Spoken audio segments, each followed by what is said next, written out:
أعوذ بالله من الشيطان الرجيم آمن الرسول بما أنزل إليه من ربه والمؤمنون كل آمن بالله وملائكته وكتبه ورسله لا نفرق بين أحد من رسله وقالوا سمعنا وأطعنا غفرانك ربنا وإليك المصير لا يكلف الله نفسا إلا وسعها لها ما كسبت وعليها ما اكتسبت ربنا لا تؤاخذنا إن نسينا أو أخطأنا ربنا ولا تحمل علينا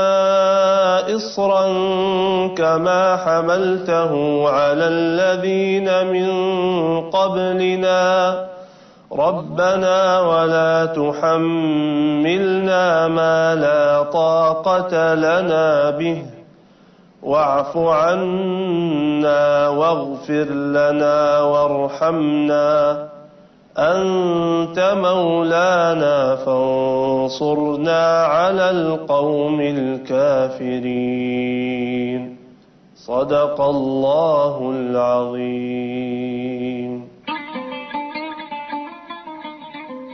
Bismillahirrahmanirrahim. Assalamualaikum warahmatullahi wabarakatuh. Pemirsa, kemarin saya masih pakai baju ini ya. Baru sekali pakai, nggak apa-apa dah, saya pakai lagi. Ini ya, saya benar-benar meminta bantuan saudara semua. Jadilah agen buku ini ya, untuk kemudian menyebar pola bertindak besar, berpikir besar, pola bertindak positif, berpikir positif, tapi yang berkoridor ilahiyah, jangan sampai kemudian muncul kesombongan. Kita langsung lanjutin ya, masih berdasarkan prinsip ya dari surah Ali Imran ayat 14, 15, 16 dan 17. A'udzu billahi minasy syaithanir rajim. Bismillahirrahmanirrahim. Zuyyina lin-nasi hubbus syahawati minan nisa'i wal banina wal qanatiril muqantarati minadh dhahabi wal fiddati wal khaylil musawwamati wal an'ami wal harth ذلك متاع الحياة الدنيا والله عنده حسن المآب قل أنبئكم بخير من ذلكم للذين اتقوا عند ربهم جنات تجري من تحتها الأنهار خالدين فيها وأزواج مطهرة ورضوان من الله والله بصير بالعباد الذين يقولون ربنا آمنا فاغفر لنا ذنوبنا وقنا عذاب النار الصابرين والصادقين والقانتين والمنفقين والمستغفرين بالأسحار. Kemarin kita sudah belajar ya, masuk ke prinsip yang kedua kemarin. Prinsip yang kedua ini adalah untuk mengubur masa lalu, kita mesti faghfir lana. Faghfir lana ini sebenarnya bukan cuma fi'il amr buat Allah dalam bentuk doa, tapi buat kita juga. Faghfir ini maksudnya close your past. Tutup masa lalu Anda. Anda kesiangan lulus sholat subuh, terus sekarang mau jadi pengusaha. Lalu Anda berdoa nih kepada Allah supaya amanah. Anda tutup dong lembaran itu. Kalau bisa mulai besok subuh, jangan sampai kesiangan lagi. Nih, masa lalu nih. Anda punya utang banyak sebab sholat Anda berantakan. Anda punya utang banyak karena nggak ada sholat sunnah qobliyah ba'diyahnya. Maka ditutup ini, jangan sampai ada lagi. Maju ke depan. Nah, maju ke depan ini prinsip yang ketiga, waqina adzabannar. Secara letterlock artinya adalah ya Allah, lindungilah kami dari azab neraka. Baik, prinsip yang ketiga adalah prinsip the future.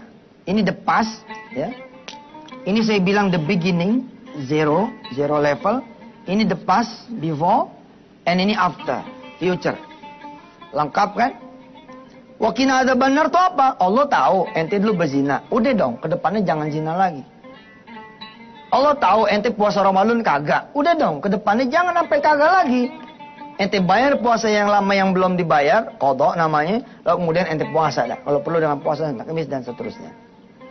Ente selama ini nggak pernah judulnya ke masjid. Ini dia, Faghfir Lana judulnya. Ini loh, ini dia metodologi perubahan hidup yang sebenarnya di sini nih pengumpul. Ente ubah hidup ente yang lama, yang kira-kira unuseful, yang tidak berguna, lazy time, lazy boy, lazy girl, lazy businessman.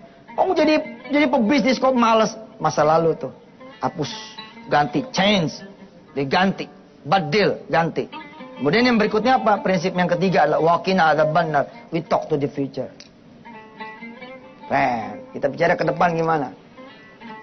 Kalau ente mau jadi pengusaha, udah mah hari-hari sebelumnya nggak ada sholat duha, begitu mau jadi pengusaha, prinsip yang ketiga nih, wakina ada benar di titik.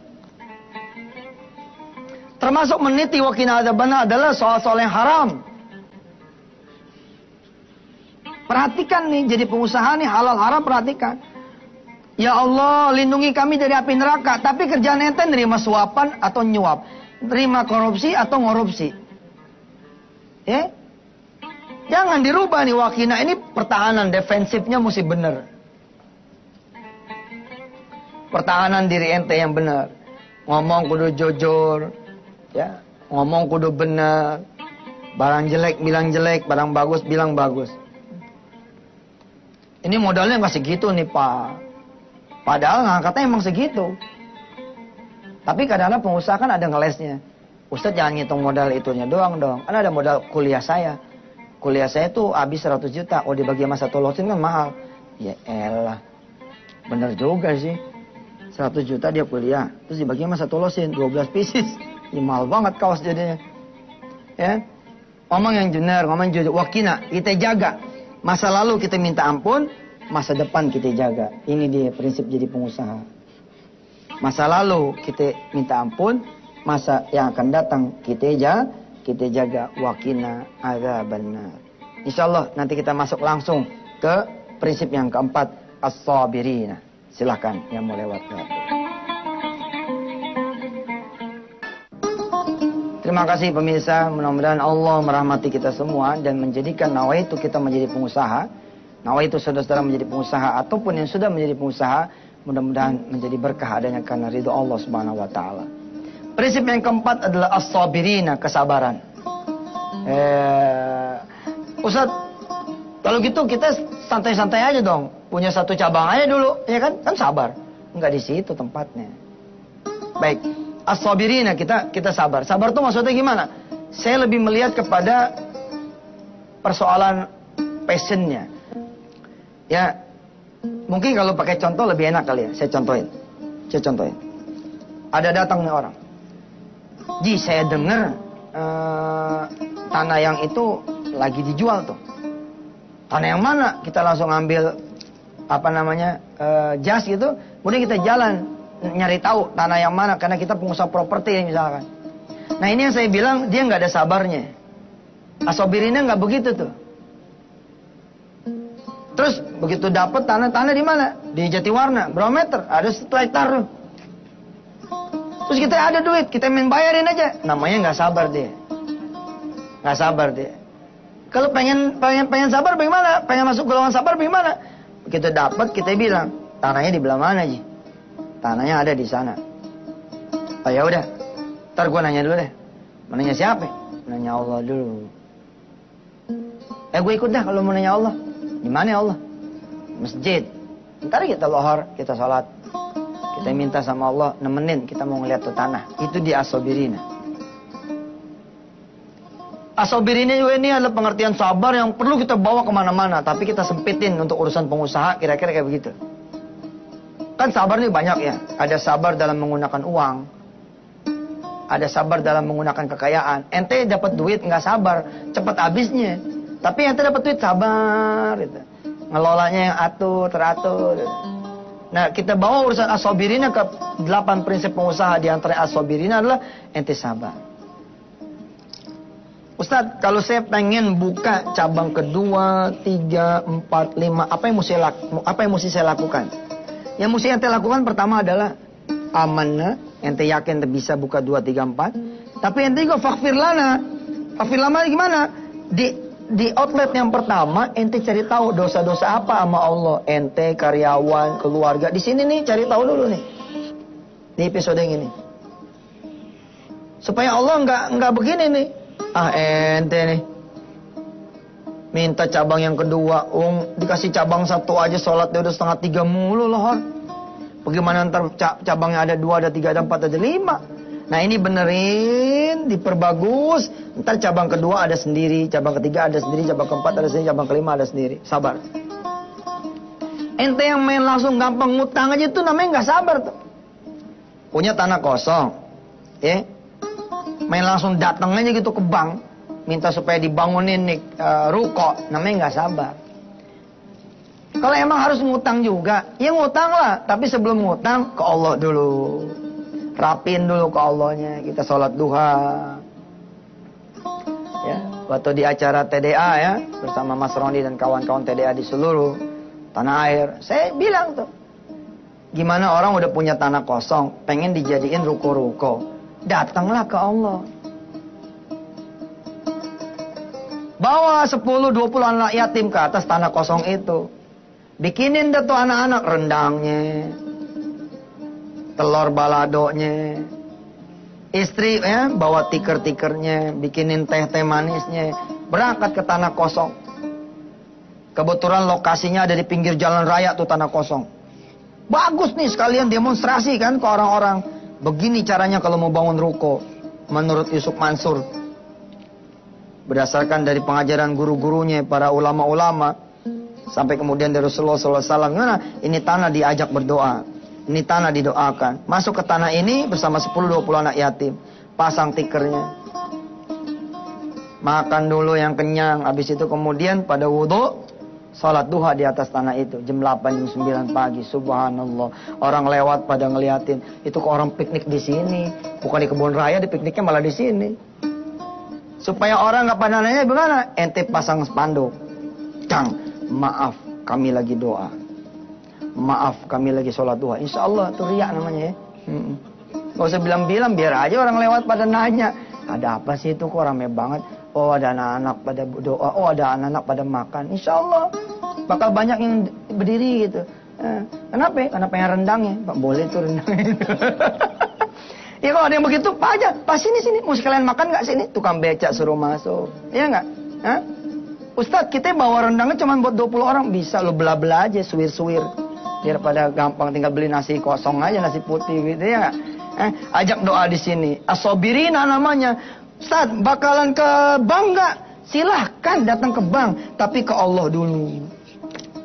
Ke Allah dulu. Allah dulu di sini. Namanya orang sabar dia. As-Sabirina, dia bersabar. Insya Allah saudara yang sedang melakukan riyadah 3 hari, 7 hari, 14 hari, 21 hari, 40 hari berdoa kepada Allah. Ini tanda ente jadi orang-orang yang bersabar. Kita lanjutkan nanti setelah yang satu ini. Pada prinsip kerja Allah dulu, Allah lagi, Allah terus. Saya contohkan bagaimana kesabaran itu berwujud menjadi satu implementasi yang nyata.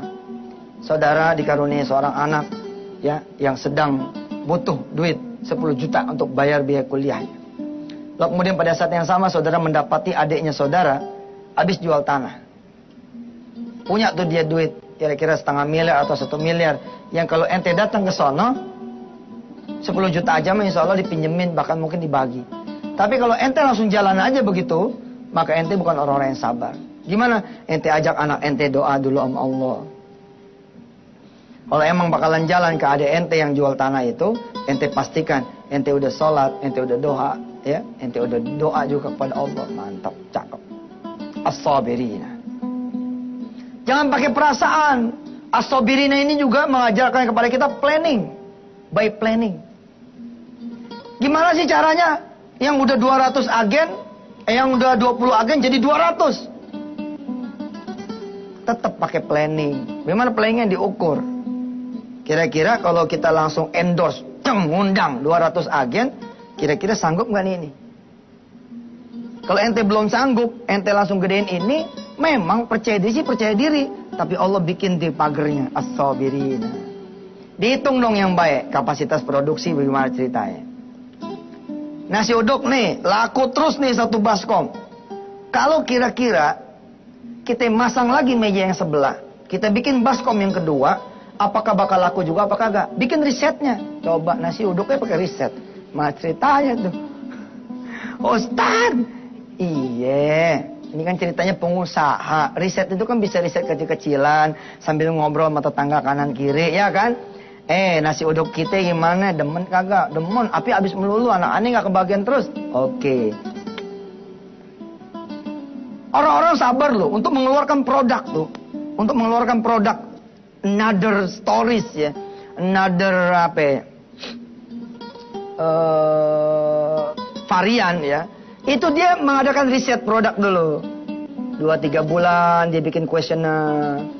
3-6 bulan dia bikin kuesioner. Baru kemudian 1 tahun, buat tahun berikutnya lah dia keluarkan produk. Nah, as-sabirina dia masuk. Tentu bab ini bisa dipercepat. Saya bilang bisa dipercepat dengan apa? Dengan sholat malam, sholat duha, sodako. As-sabirina, ada kesabaran. Di segmen 3 ini, pemirsa yang dirahmati Allah, kesabaran ini juga penting buat orang-orang yang berusaha. Kebanyakan godaan pengusaha itu adalah pinjaman uang. Itu godaan buat pengusaha. Udah dipinjemin duit karena nggak tahu ente mesti ngapain, akhirnya beli Harley. Akhirnya beli mobil baru. Akhirnya bukannya jadi profit center, jadi cost center. Ini sebab apa? Sebab ente nggak ada sabarnya. Baru megang duit 100 juta, Allah karim, ente udah DP-in rumah seharga 2 miliar. Lu namanya nggak sabar. Kontrak aja dulu jadi pengusaha mah. Tenang aja dulu, santai dulu.